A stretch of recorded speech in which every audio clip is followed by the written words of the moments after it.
T Rajagopal Reddy. నేను town కొత్త road Jagannath స్వామి దేవస్థానం యోగా పనిచేస్తాను. ఈ సంవత్సరం రథయాత్ర మహోత్సవాలు జూలై 15వ తారీఖు నుంచి జూలై 26 వరకు కూడా అంగరంగ వైభవంగా నిర్వహింపబడతాయి.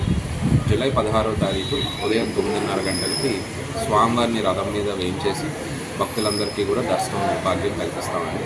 సాయంత్రం 5 గంటలకు మన దక్షిణ నియోజకవర్గ శాసనసభ్యులు శ్రీ వంశీకృష్ణ శ్రీనివాస్ యాదవ్ గారిచే తొలి రథయాత్ర అనేది ప్రారంభమవుతుంది. జూలై 17వ తారీఖు నుంచి 25వ తారీఖు వరకు టర్నర్ సత్రం కళ్యాణ మండపం వద్ద స్వామివారి దశావతారాల్లో భక్తులందరికీ దర్శనం కల్పిస్తారండి. ఉదయం 6 గంటల నుంచి రాత్రి 9:30 గంటల వరకు కూడా దర్శన భాగ్యం కల్పిస్తాము.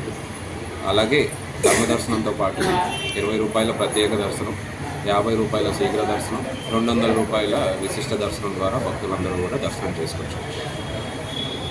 అది కాకుండా మధ్యాహ్నం పూట 1000 మందికి 10 రోజుల పాటు అన్న సంతర్పణ కార్యక్రమం ఏర్పాటు చేశాము.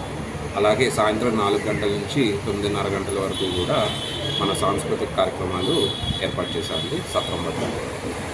ఇది కాకుండా భక్తులందరూ కూడా తరలి వచ్చి అధిక సంఖ్యలో స్వామివారి దర్శనం చేసుకొని స్వామివారి కృపకు పాత్రలు కావాలని కోరుకుంటున్నాము. సుమారు 2.5 లక్షల నుంచి 3 లక్షల వరకు భక్తులు వస్తారని మేము అంచనా వేస్తున్నామండి. ఆ తగిన ఏర్పాట్లు కూడా పటిష్టంగా చేస్తున్నాము. క్యూ లైన్ నిర్వహణ, అలానే వాటర్ ప్రూఫ్ షెడ్స్ వేయడం కానీ, మంచినీటి సరఫరా కానీ, అలాగే మజ్జిగ పంపిణీ కానీ, బిస్కెట్స్ పంపిణీ కానీ అలాంటి ఏర్పాట్లు కూడా భక్తులకి చేస్తున్నాము. నమస్తే.